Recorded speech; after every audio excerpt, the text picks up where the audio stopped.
Здравствуйте, а мы продолжаем громкие чтения. Михаил Задорнов. Только наш человек может.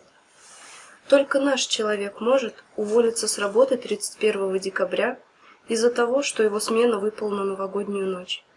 Только наш человек может поздно вечером поехать за город, забраться на скалу, чтобы над рекой под луной попить чаю с чабрецом.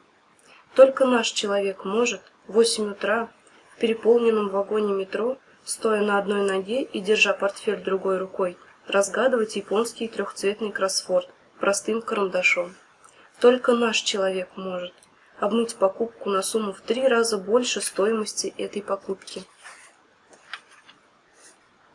Только у нас в России есть КВН. Значит, только у нас такое количество молодых остроумных людей. Ни в одной стране, даже суперцивилизованной, не возникает потребностей и в подобной игре. В России в КВН играют повсюду, в школах, детских садах, яслях, на заводах.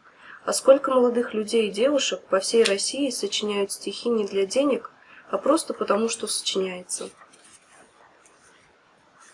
А разве не уникально наше старое поколение? У нас сохранились учителя, которые не получают зарплаты, ходят на работу получать удовольствие от общения, страшно сказать, с детьми.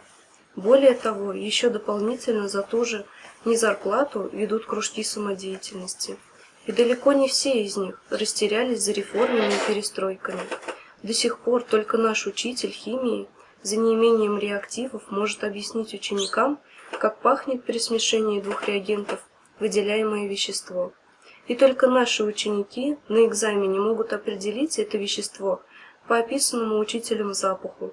Только у нас есть люди старшего поколения, которые тащатся от своих огородов 6 соток, а не от 6 сотых.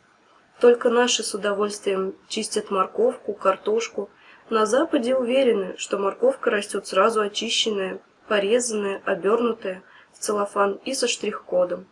Только у нас родители заботятся о детях, пока те не уйдут на пенсию, а иногда и после этого. У нас еще есть родители, которые не берут с детей арендную плату за то, что те живут в их доме после 16 лет, потому что у нас в России дети, а не наследники.